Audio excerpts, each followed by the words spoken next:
बनेंगे, अवतार लेंगे और मैं उन्हीं के घर में प्रकट हो जाऊंगा।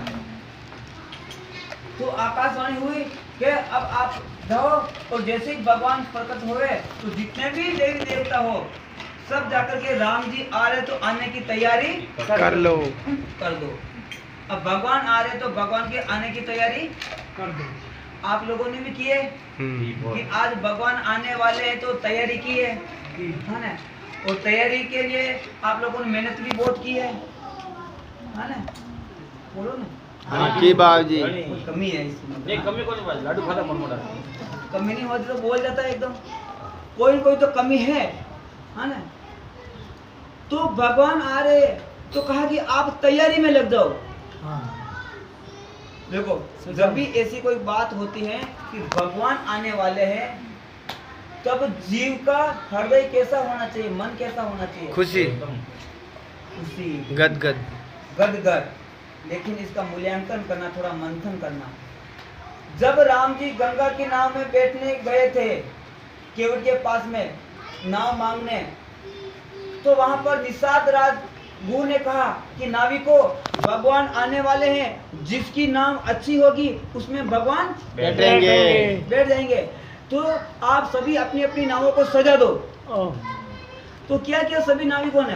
सभी नाविकों ने अपना काम धंधा सब छोड़ दिया, क्योंकि आज भगवान आने वाले हैं। तो सभी ने काम धंधा कहा कि आज हम कोई नौकरी नहीं करेंगे, किसी को पार नहीं उतारेंगे, क्योंकि भगवान आने वाले हैं। तो आज हम पूरी इस तैयारी में जुट जाएंगे। और कल आपको भी कहा कि भगवान आने वाले हैं, तो आज तैयारी में लग गए, तैयारी कर ली। तो अब तैयारी की है आप लोगों ने, कितनी की है अब आप लोग विचार कर लो। बात सत्य है? सत्य है। मतलब कल आपको कहा कि 5 बजे तक आपका भोजन हो जाना चाहिए, कंप्लीट हो जाना चाहिए, लेकिन 1.5 घंटा लेट हो गया। क्यों? गलती हुई बाबूजी। ये है हमारा वास्तविक प्रेम। ये है बाजी कि तेरी हाँ जो भी गलती हुई सा माफ करो। यूं है ना? कर कहने का अर्थ क्या है? देखो हमेशा रोज रोज हम गलती करते और गलती को दोहराते रहते हैं, ये कोई ठीक बात है क्या? आगे नहीं करोगा आगे। यानी गलती किसके प्रति हो रही है? यानी हम भगवान के प्रति हमारा समर्पण कितना है। बात ये नहीं कि आप समय पे काम नहीं किया है, वो नहीं, ये बात, लेकिन आपका भगवान के प्रति समर्पण कितना है, भगवान का प्रति भाव कितना है, आप कितना भगवान के ऊपर विश्वास करते हो। आज विश्वास जितना भी है बना। तो अगर आज जितना विश्वास किया, अगर आज पूरा विश्वास कर देते तो आज आधे प्रकट रहता। कौन से ये है ना? भोजन तैयार करो। तो कहने का अर्थ है तो सभी नाविकों ने नावे को बंद कर दिया और अपना काम में लगे कि आज कोई धंधा नहीं करेंगे, भगवान आने वाले हैं। छुट्टी आज। और हम लोग अगर कोई सुनते कि भी भगवान आने वाले तो दुकानें जल्दी खोल लेते हैं कि 2-4 बीड़ी का बंडल बिकेंगे। सही है ना? पेट बाकी है। सावधान। तो आज जैसे ही आकाशवाणी हुई तो कहा कि भगवान राम जी आने वाले हैं तो आप उनकी तैयारी में लग जाओ। कहा कि भगवान आए तो उसके पहले आप अयोध्या में पहुंचना है। तो जितने भी देवी देवता थे तो सभी देवता बंदरों का रूप धारण करके अयोध्या में आए। कोई मनुष्य का रूप धारण किया, कोई बंदरों का रूप धारण करके। तो सभी ने विचार किया, पहले कहा ब्रह्मा जी ने, भोलेनाथ ने, तो कोई तैयार नहीं हुआ। तो भोलेनाथ ने विचार किया कि भाई ऐसा काम तो कोई आगे में हम करेंगे तो ही जाकर के पीछे ये लोग तैयार होंगे। तो सर्वप्रथम भोलेनाथ ने हिम्मत की है और भोलेनाथ ने हनुमान जी का रूप धारण किया कि भगवान आने वाले तो उनकी सेवा में जाना है। तो जैसे ही भोलेनाथ ने अपना निर्णय बदला, रूप बदला, तो सभी देवी देवता भी, तो राम जी की सेना में जितने भी बंदर थे वो सभी देवी देवता थे। तो सभी देवता हैं। तो कहते हैं कश्यप अदिति महातप कीना, जिन कहूँ मैं पूरब वरदीना, मैंने उनको पहले वरदान दे दिया है। तो उनको वरदान दिया है। तो अब राजा दशरथ का जन्म होता है और माता कौशल्या के साथ में उनका विवाह होता है। तो अब ध्यान लगा के सुनने की बातें हैं कि राजा दशरथ और माता कौशल्या यहाँ तक कि 3 रानियों के साथ में विवाह किया है। कौन कौन सी रानियां थी? 3। कौशल्या, सुमित्रा और कैकेयी। राजा दशरथ के 3 रानियां हैं और तीनों के साथ में विवाह किया, लेकिन किसी के एक भी पुत्र नहीं हुआ। पुत्र। और राजा की उम्र हो गई 60,000 वर्ष। 60,000 कितनी?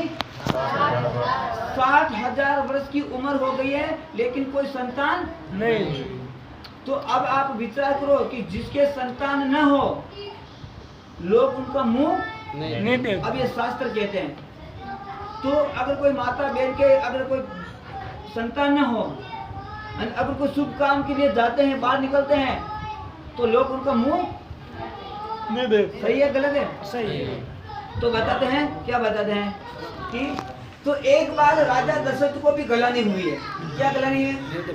एक बार भूपति मन मारे,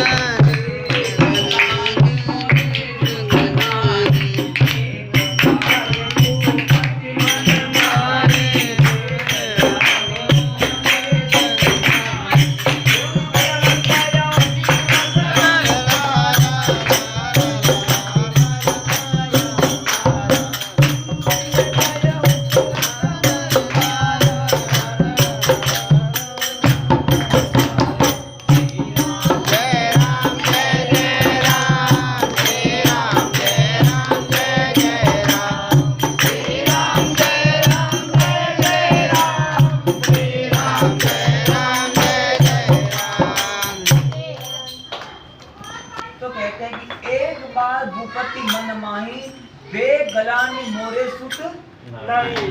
यानी मेरे कोई संतान नहीं है। तो एक बार गलानी बताई यहाँ पर। अब राजा दशरथ की उम्र हो गई है 60,000 वर्ष और यहाँ पर तुलसीदास जी कह रहे कि एक बार गलानी हुई है। दुख हुआ। दुख हुआ। गलानी का अर्थ है दुख हुआ, और वो भी एक बार, 60,000 बार बार नहीं कहा है। तो इसका अर्थ क्या है? तो कहने का अर्थ है कि जब कितनी भी बड़ी हमारे से गलती हो जाए, लेकिन उस गलती का कोई हमारे को अनुसरण न कराए, तब तक वो गलती का हमारे को दुख नहीं होता। तो एक बार राजा दशरथ को गलानी कब हुई थी? राजा दशरथ शिकार खेलने के लिए गए थे। जैसे ही वन के अंदर गए थे तो एक हिरणी का पीछा किया था, हिरण का, और जैसे ही वहां पर गए उनको मारने लगे। तो अब मृग ने क्या देखा कि इधर पीछे राजा दशरथ और सामने नदी आ गई। अब करे तो क्या करे? तब कहा कि उस हिरण ने कहा, मृग ने, कि मैं इस निपुते राजा के हाथों से मारी जाऊं। निपुते राजा के हाथों से मरने से तो भला मैं इस नदी में कूद करके अपना प्राण दे दूं। प्राण दे। इसको तो सामर्थ्य होगा ना। एक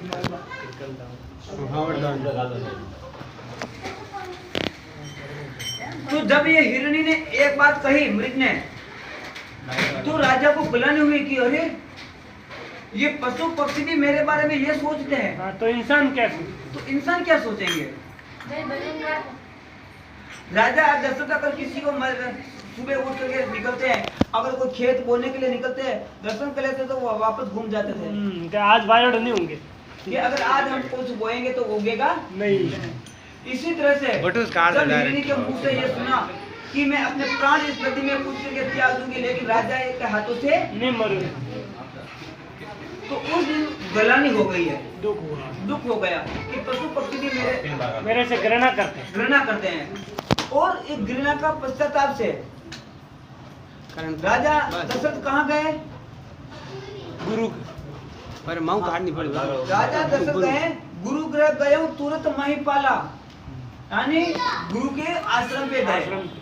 हाँ, थोड़ा ध्यान इधर लगाओ, इधर खोल देंगे, दृष्टि उधर हमारी ज्यादा जाती है ना। तो राजा दशरथ गुरु के आश्रम में गए और चरण लागी करी विनय विशाला, यानी चरणों को छू करके प्रणाम करके उनसे विनती करने लगे, प्रार्थना करने लगे। आज अगर हमारे कोई समस्या हो, हम किनके पास में जाते हैं?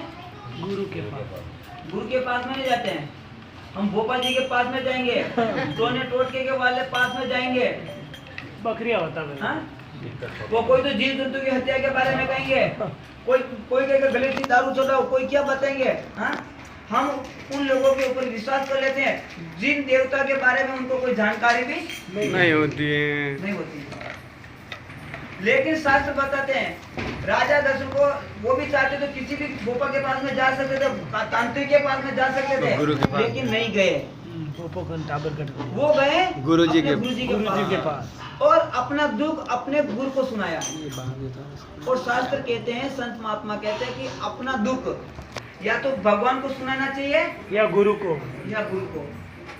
बाकी धरती के ऊपर कितने भी भूखे बल्टे हो, चाहे कितना भी हो, लेकिन उनके पास में कभी नहीं है। समस्या का समाधान। क्योंकि अपनी समस्या का वास्तविक समाधान वो नहीं कर पाएंगे।